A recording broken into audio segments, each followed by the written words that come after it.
Hello, I'm Sophia from The Drink Talking. Bordeaux is well worth exploring, but you gotta sift through the naff. So here are my top 5 tips to help you find the good stuff. Bordeaux is a wine region in the southwest of France. It's probably the most famous wine region out there, but that doesn't mean that it's customer friendly. On the labels of Bordeaux wines, there is so much information, but there's a lot of presumed knowledge. So I'm going to take you through some of the labeling terms and my other tips. So tip number 1 is avoid wines that are labeled simply as Bordeaux. This means that the grapes have come from the whole of the Bordeaux area. Now this is quite a big region. When your grapes come from a larger area, it means that the flavors of these wines are going to be generic. So they're going to be boring, they're not going to blow you away. You should be better off finding wines that come from smaller regions, like the Haut-Médoc. These wines will have more pronounced Bordeaux character. So they'll taste of plum and cherry and licorice and vanilla and cedar from the oak. However, they can be a little bit spenny. So if you're on a budget, then a good thing to look for is Bordeaux Supérieur. This means that the wines will have a slightly higher alcohol content. Way!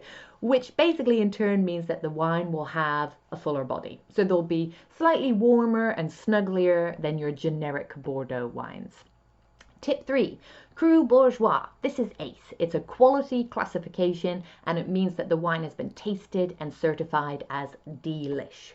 However, do not be sucked in by the snazzy sounding Grand Van. This basically means that it's the main wine from that producer. So it doesn't mean that the wine is good, nor does it mean that the wine is bad.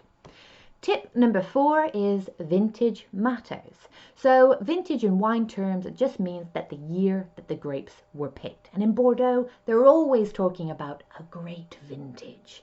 Now this is because of its location. Bordeaux is next to the sea, which means that it's wet. Some years the weather can be a bit grey and a bit drizzly. And in these years, you don't get the ripest of grapes.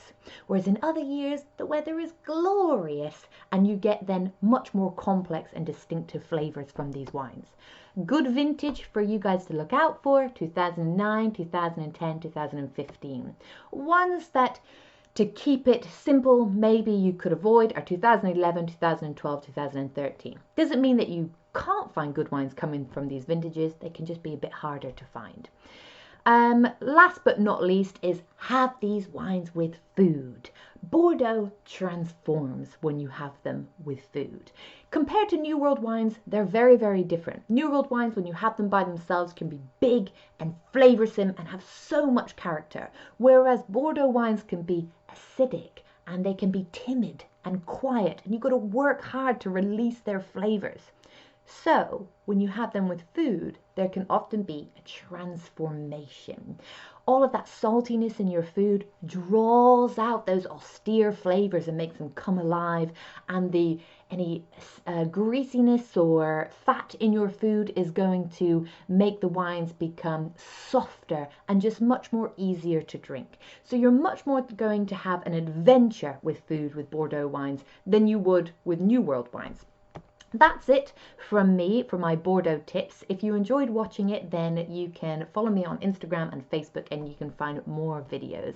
I've been Sophia from The Drink Talking and thank you so much for watching.